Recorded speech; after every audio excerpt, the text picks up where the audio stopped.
Hey everybody, it is Mike Schumann and Seth Tow for the Daily Hoosier here with another episode of the East 17th Street podcast and the final edition of our one opponent, one position group preview of the 2025 season. Today, we are taking a look at the Purdue Boilermakers and the IU special teams. And a lot has changed with the Purdue Boilermakers, Seth, as they have undergone a coaching change following a 66-0 dismantling at the hands of the Indiana Hoosiers to end their season last year. I don't think that game requires too much reflection at this point, other than it just was a complete dichotomy in terms of the directions of the programs. And I think the final score, which was the worst loss by Purdue in the history of the Old Oaken Bucket series, and perhaps even their worst loss ever, was kind of the final nail in the coffin for the Ryan Odom era. Ryan Walters. Yeah, Ryan Walters. we're not talking Virginia basketball, are we? Not yet, anyway. But yeah, it was going to be interesting to see, I think, what Purdue was going to do at the end of the season, if they were going to make the move or not. But by the time that game went final, it felt like it was all but certain what was going to happen. Like, it was 66-0. You may never see as dominant a performance as that again in the Old Oaken Bucket game. Yeah, Purdue fans certainly hope not. It was the outcome that was divined by Curt Cignetti on his second day on the job when he announced to 17,000 at Assembly Hall that Purdue sucks. And boy, was he right. They looked about as bad as a college football team could look. I think was the margin even worse than the Western Illinois game? Perhaps not, but it was right there, right in the same ballpark. Indiana in that game last year, I think, had one less point than Purdue had yards. I don't think there was a better stat to encapsulate just how dominant that performance was. Yeah, Western Illinois, I think, was 77-3. So okay. I think it wasn't that bad. Purdue fans.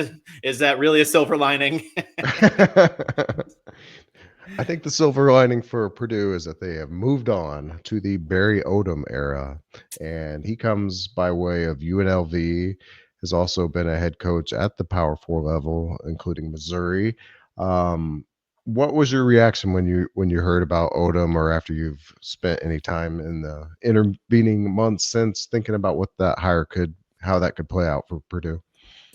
Yeah, I mean, I think I like the hire overall. I'm not convinced he's going to see immediate results the way Curt Cignetti did, because I'm just, we can get into Purdue for this coming year, in a bit. I'm not convinced the roster is ready to win right away, the way that Curt Cignetti was able to get a roster ready to win right away. I think it might take a little bit, but I think long term, I think Odom is a pretty solid hire. Now you're doing the Odom. Or no, it is Odom. Yeah, that all right, I've come full circle. It's like I was sitting there thinking, why am I saying Ryan Odom? Okay, now it's rabbit season. So we'll see if I can get through the rest of this without any Ryan Odom references. So looking at Purdue's offense, I think right off the bat, the most interesting thing is that their starting quarterback, who was announced here in the last week or so, is going to be the same quarterback who was on the field towards the end of that 66-0 game in Ryan Brown. And I think, if I'm recalling correctly, he transferred out and then transferred back within kind of the same portal cycle. Do I have that right? Yeah, Brown spent his first 2 seasons with Purdue. Then he transferred to North Carolina after the season ended. And then after spring ball, he went back into the portal and came back to Purdue. So a little bizarre there, but I guess he got to spend 6 months with Bill Belichick. For some people, that's enough. He didn't look good at all in the Indiana game, and I don't even know how much of that was his fault. I mean, what I recall of watching him in that game is that he was just under a constant barrage of pressure and didn't really have time to even think. But he has had good moments, including at Illinois, towards the middle part of last season, where he really had a strong game. So there is potential there, but I think consistency is going to be the key for Brown, and maybe over the course of fall camp to win that job, he found something. I mean, you would have to imagine they found, they saw something because it seemed like an open competition. They had Mhm. they had a redshirt junior, Bennett Meredith, in there. They had a redshirt freshman from Washington State transfer, Evans Chuba, and a redshirt sophomore. There were four quarterbacks, in there, and it was kind of unclear what direction they were going to go for that job. Obviously, it went to Brown. He has to have done something to win the job, but I would imagine that he's going to be in a. I would imagine the system is going to look better for Purdue. He may have a better opportunity or a better setup for success than they had in place last year. But as I alluded to before, I would have concerns about what he's working with around him. Yeah, and to that point, 39% returning production per Bill Connolly of ESPN, which is 113th in the country. Talking offense here, that's going to be a major challenge for them, and I think along the offensive line at receiver especially, they just don't have a lot that's to borrow the Signetti term, proven production over potential at this point. Yeah, and as I usually say, when you have new coaching staffs, new coordinators, you can only take so much away from the actual team's stats from last year. Barry Odom brought Josh Henson over with him as his offensive coordinator from USC. Of course, he was USC's offensive coordinator, but Lincoln Riley was calling the plays. So you would figure that Henson is going to be calling the plays now for Purdue. But Henson did at least, obviously rub shoulders with and work with a stronger offensive system at USC than what the Boilermakers had going last year. So, Purdue's numbers last year only mean so much just because obviously you're going to have different personnel, but the entire system is going to look different. Yep. And I think, I was just looking at their schedule. They have a very challenging schedule for a first year program with so little experience coming back, or just experience in general. They open with a couple easier games, Ball State and Southern Illinois, but then they play USC, Notre Dame, and Illinois in succession. Then go to Minnesota. Those are four really challenging games, and then they end the season Rutgers, Michigan, Ohio State, Washington, and IU. Like this, and I'm pointing this out because obviously last year that they had some flashes, they had some moments against Illinois, is the one we've referenced before. But what what is the state of this team going to be after going through that gauntlet on Friday, November 28th? Another Friday night game, the second Friday night game for Indiana, by the way, and the second all-time night game in this Purdue series, second year in a row. Last year was the first ever night game against Purdue. But there's a real chance that Purdue's kind of the mess that they were last year, unless Odom can find a way to hold this thing together. Yeah, I mean, I would imagine they're not going to be quite the same. The record and the statistics might look, a little rough out there. Just it's a tough schedule, and it's a team that's not shaping up to look very good this year. But especially at the end of year one, I mean, something would have to go catastrophically bad for Odom to be feeling any job pressure, even if Purdue is rough as expected this year. Like, at the end of year one, something would have to go catastrophically wrong, and potentially only wrong off the field for Odom to be, in any sort of jeopardy. So knowing that, I mean, I figure that even no matter how rough things have been for Purdue up at that point, I'd imagine that Barry Odom is going to be able to rally his team to get ready for the old Oak and Bucket game, just to show up for that rivalry and still try to, even if they're salvaging just something, just to be able to make an impact and win the trophy back against their biggest rival. So I don't think it's hard to see Purdue coming in anywhere near the state they were in last year, even if the record looks similar. Right, right. And I can't talk about Purdue's schedule without mentioning comments made by Odom. I believe it was on a radio show earlier this month where he was asked about non-conference scheduling, and he basically said that he's not going to be like other programs in the state and take the easy way out. And I'm paraphrasing there, but the obvious reference there was to Indiana and to Kurt Signetti and the move that Indiana has made to soften their non-conference schedule, at least for the moment. And I thought it was interesting for him to kind of enter the fray of the rivalry in that way. Yeah, certainly. And let's, I'd be curious to see if there's a different tone there after the Notre Dame game, because Indiana was canceling a game against Virginia, and there's at least strategic reasoning, I think, between, we've talked about it before that, a game against Virginia for a team with playoff aspirations like Indiana doesn't really do much for you. You're better off with something that's, either going to help your resume, come playoff time, come selection season, or just something that you can feel 100% sure you're going to win, and just put yourself in position to have those wins already come conference play.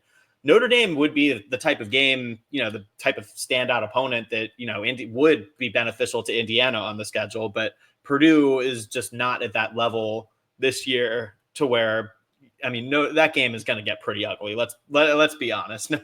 Notre Dame is a top 10 team this year.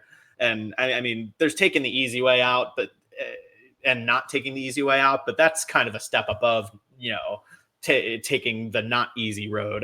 Notre Dame is going to be a really challenging game for Purdue, and yeah, I guess we'll see what it's not.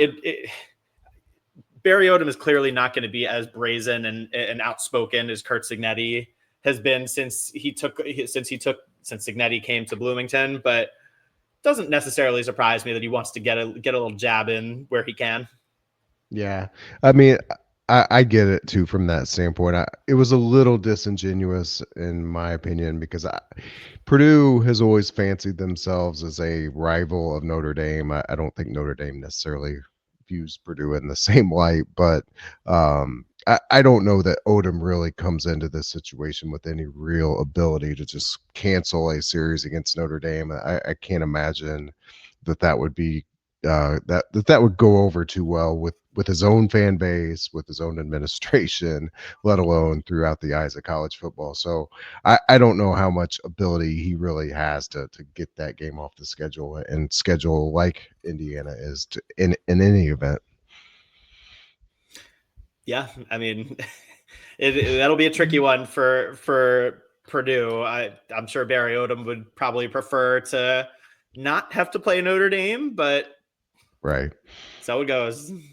Yep. So I don't want to skip past their offense without mentioning Devin Mockabee.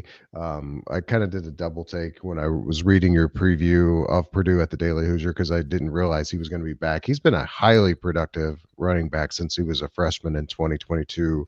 Ran all over IU that year in 22. And has been highly productive since. Right around 5 yards per carry for his career. I just don't know if there's enough around him to kind of feature him the way he could be featured. Yeah, they may not have much of a choice but to feature him and just kind of try to let him do his thing. If Purdue exceeds expectations at all this year offensively, it has to be because Mockabee has a good year. We know, like you said, he's a good player. He ran all over IU that one year. He's a factor in the receiving game too for Purdue. He was their fourth leading receiver last year, and just given how questionable so much of the rest of the offense looks, Mockabee could be the best player on Purdue's roster overall. So if, like I said, if Purdue does, raises any eyebrows this year, Maccabee has to be involved. And, one way or another, you're going to see a lot of him this year for Purdue. Yep. Another player they lost that I was, probably their most effective weapon last year was Max Clare, the tight end, who's now at Ohio State, and pivoting to the defense. They lost Dylan Thieneman, the safety, to Oregon, probably their most effective player on that side of the ball. Just further highlighting the project that Odom has here in this year one. But is there anything about the defense that, if you were a Purdue fan, would give you hope about what they've got coming back, or what their staff that they brought in, or anything along those lines? Well, staff wise, Barry Odom's bringing his defensive coordinator over with him from UNLV. And that group, Mike Scherer was there for 2 years. And the first year, 2023, that defense was bad. 2024, they significantly improved. They were 106th in the nation in total defense in 2023, and they got all the way up to 49th last season. And they were top 25 in the country in run defense last year. They forced a lot of takeaways and came up with a lot of sacks. So the system, puts players in position to make plays and succeed. There's at least, that's why part of why I say I like the overall hire for the future and long term. I think Purdue has the coaching staff pieces type in place to kind of make this work long term. But and defense, I feel like is probably a little, you're probably looking at a little bit more potential defensively than offensively. But losing Thieneman is a big loss personnel wise. And I mean, they did bring in some other incoming transfers. CJ Nunnally, notably, is the bigger one from he played at Akron last year, and he finished with 11 TFL, 6 sacks, and 2 forced fumbles. I mean, that's at least a productive pass rusher, a productive, defensive lineman that can make some things happen in a system like that. There's a couple guys like that have some more production to their name, some potential, production, a mix of production and potential, more so than I think you can pick out from Purdue's offense. But, I still question, whether it's enough, I guess, because they're just some teams that bring in a bunch of transfers had some good returning pieces to kind of blend in with them, and Purdue just didn't really have that. So I'll be curious to see what Purdue's defense looks like. I think there is some potential for them to be better than expected defensively, but it also could be one of those teams where the defense is going out there feeling the pressure every time because the offense just doesn't give them much cushion to work with. Right. Yeah. I think if this is a team that surprises on the upside and come November is still in the hunt for a bowl game, I would agree. I think it's going to have to be the defense. I know when talking to people when the change was made, I think there was a lot of people that felt like, Purdue needed to go the route that Indiana and others have gone and go for a more offensive minded coach. But I think Odom's background and reputation is more on the defensive side. So that it kind of seems like that's where they're going to have to make their mark if they can flip the script here and make this game the day after Thanksgiving meaningful up in West Lafayette. Yeah, and I should also note that they brought 2 starters from UNLV with them, 2 defensive starters with them to Purdue. Their linebacker Manny, I'm assuming it's Manny Powell, Mani Powell. 9 tackles for loss last season. I mean, that's a productive player, and as Indiana fans would well know, having when you bring a new coaching staff in, if you got some starters and productive players come with you from your previous destination, that can be really big. Right. Yep, absolutely.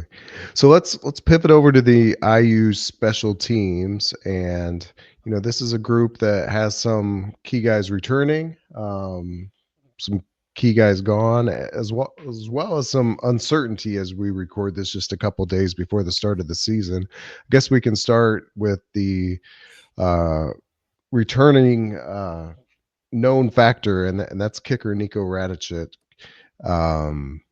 Very, very efficient last year. Uh, you know, I think he didn't miss until the Purdue game, if I'm Hmm. remembering correctly. So, very solid, but probably wasn't a guy that was asked to do a lot. Like, didn't have a lot of long attempts, not a lot of pressure kicks because most of their games weren't close.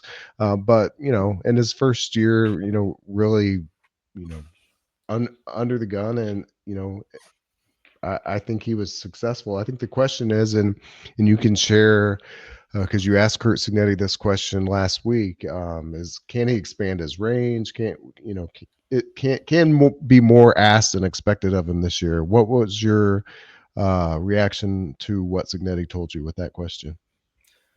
Well, that the question to Signetti was kind of followed. I asked, we talked to this Indiana special teamers, a few days before that, and I asked Radicic about that sort of thing.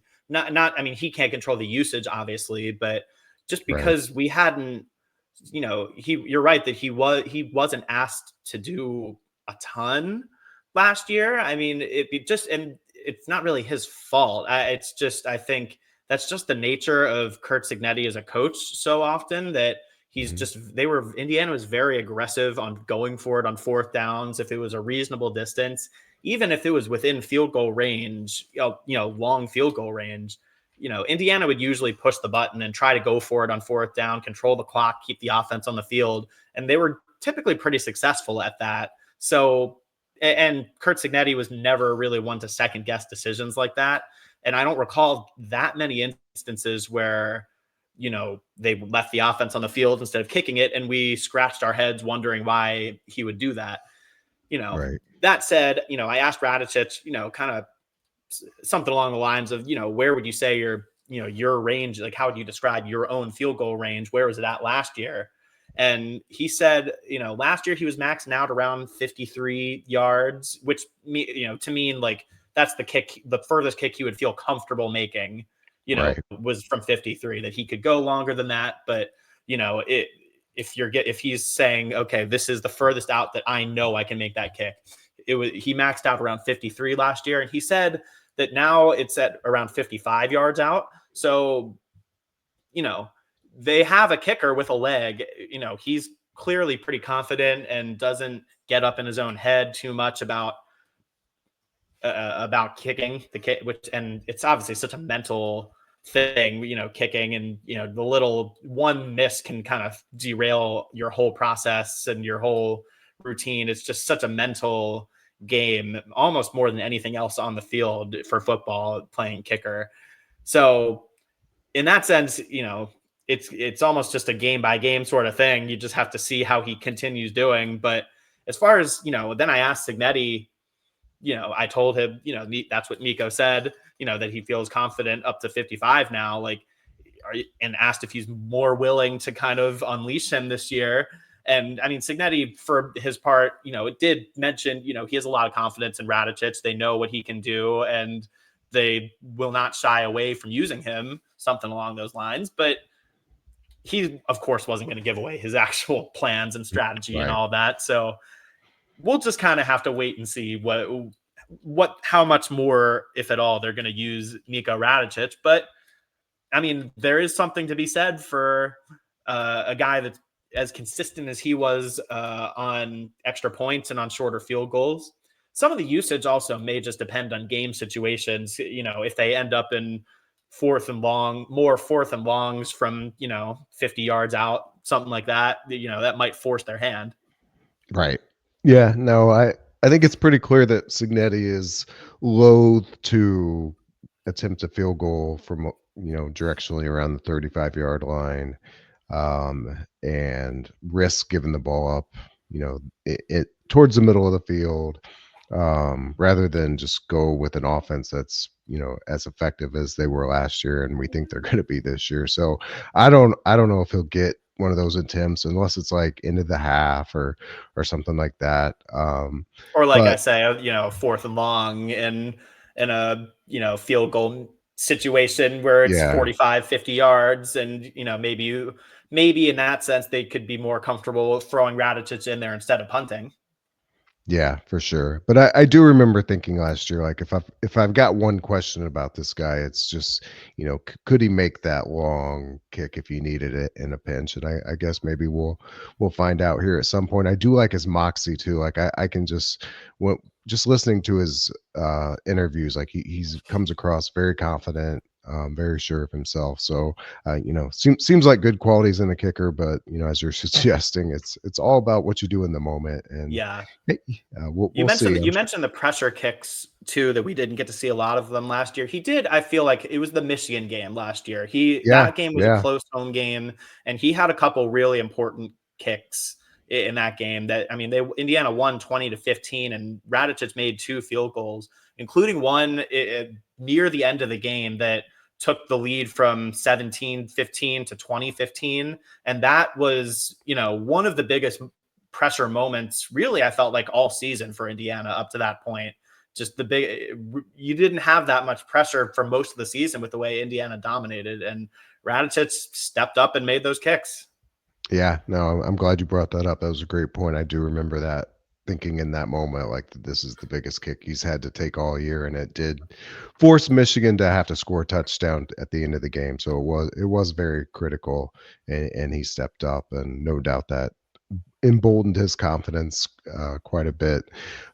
Looking at who's gone, the headliner is James Evans, the punter, which I personally feel bad for the guy. Like I feel like Evans had a solid career there for a couple of years during the down years at the tail end of the Tom Allen era. Seems like Evans was kind of the only thing positive at times. Like Indiana would go 3 and out, and he'd boom a 50-yarder to give him some breathing room. But man, that Ohio State game is kind of Yeah. going to be a day that lives in infamy for Evans' reputation as a Hoosier.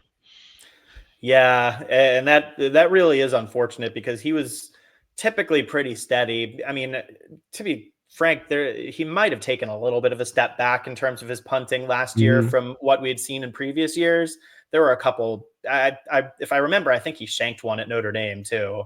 Yes. Yes. And so he definitely ended his career on a sour note, which is unfortunate for a guy who had had a really solid IU career up until then. But yeah, the special teams miscues weren't only Evans at Ohio State. It was just I mean, and obviously, we've talked Yeah. plenty about Although how I they, think the punt that was returned for a touchdown by Downs, I think kind of sounds like Signetti was alluding to the fact that it was punted in the wrong direction. So I yeah, don't. He might have been of the view that one was on Evans as well.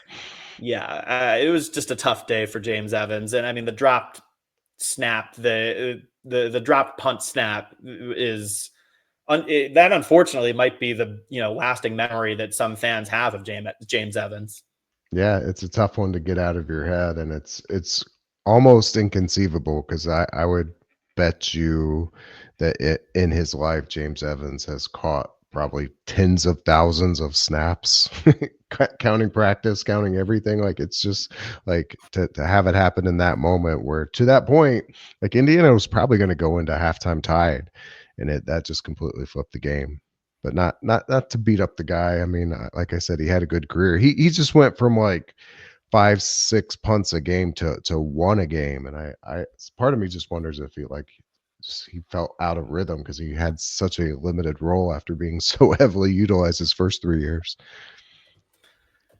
Yeah, but so it goes in sports. Just you can have strong, pretty mistake-free few years, and then one play goes wrong, and it just changes everything. Laces out, right? um, so back is long snapper Mark Langston. Guys that just don't ever get enough appreciation. Special team, all the specialists are like this. Like Mark Langston could be perfect for 4 straight years and make one bad snap, and he'd be the guy we'd be talking about.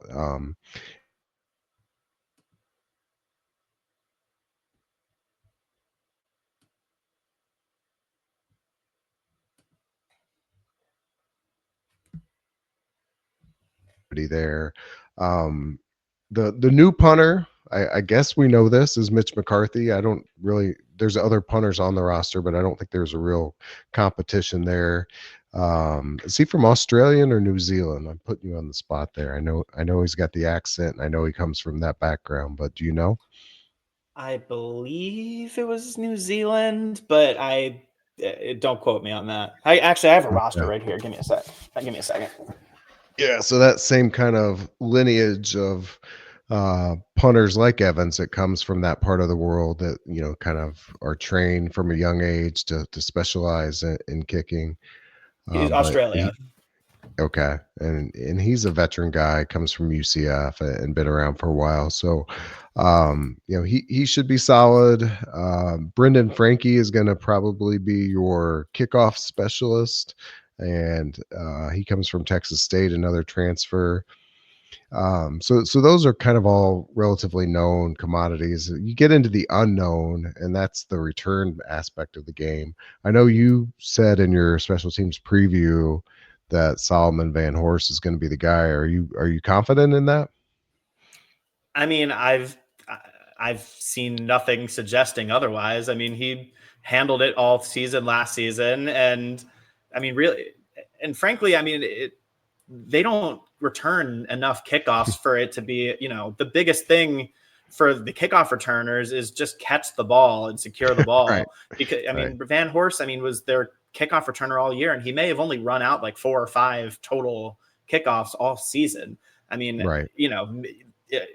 I can't say with Indiana didn't do any of the special teams work, at return game or anything like that in any of the open media session portions of practice that we were able to go to. So, if I was going to suggest anybody else is doing it, it would just be pure speculation. I see no reason that it wouldn't be Van Horst.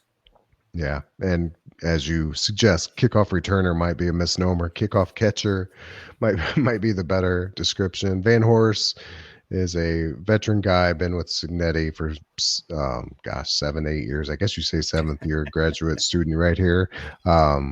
Probably the oldest player on the team, so probably a guy that Signetti can trust to catch those Mm-hmm. kickoffs. Punt returner is a mystery to me. You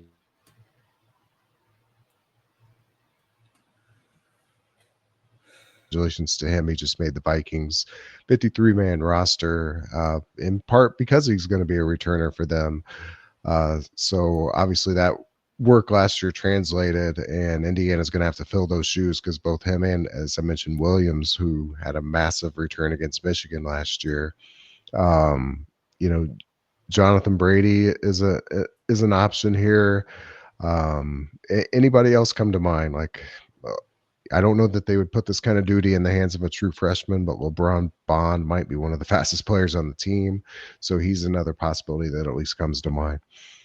Yeah, I mean, Brady is the only player on the roster with significant, what I would call significant punt return experience at the collegiate level, but that was in 2023. He didn't really do the punt returning at Cal last year. So, I mean, it's a question of how much is that worth? Was he still working on punt return? Does he still have that juice? That's, there's questions there and reason to wonder if that's, if the experience alone is enough to give him that job. Mekhi Jackson did a few punt returns last year at App State. Maybe he's a guy.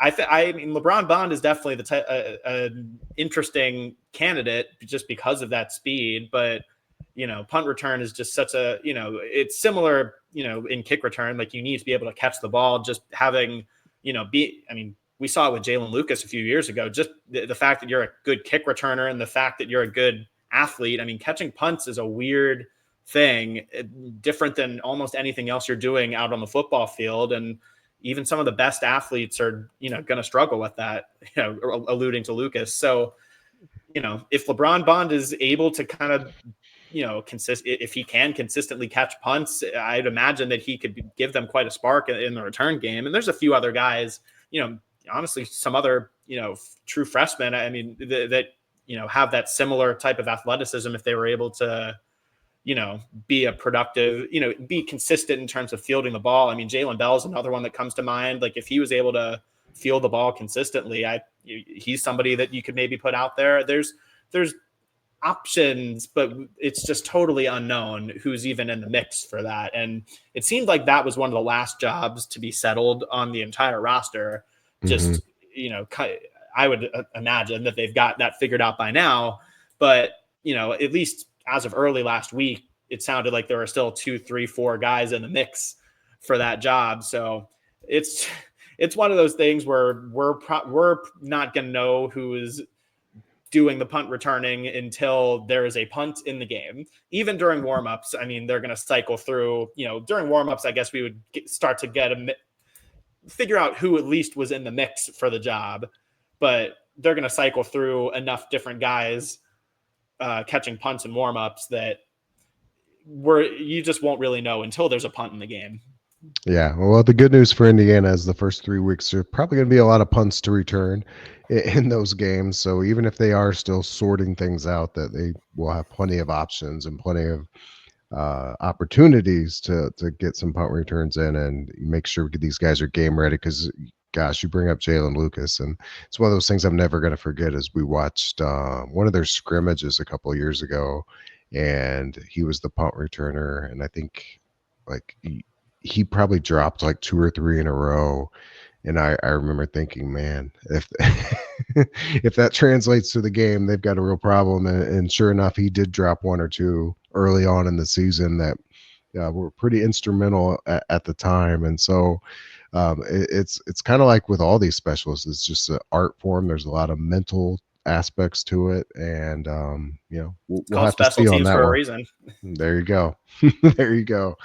Well, I think we can wrap it up right there. We made it through all the way through. We made it through my trip to Puerto Rico and being sick and holding up this process. So I appreciate the listeners being patient as we got through this thing in the last minute crunch here as we are in the final days up to the season. But we are through one position and one opponent previewing the IU football 2025 season. And I thank you all for joining us through that journey. And we'll wrap it up there. He is Seth Tow. I am Mike Schumann for East 17th Street and the Daily Hoosier. We'll catch you all next time.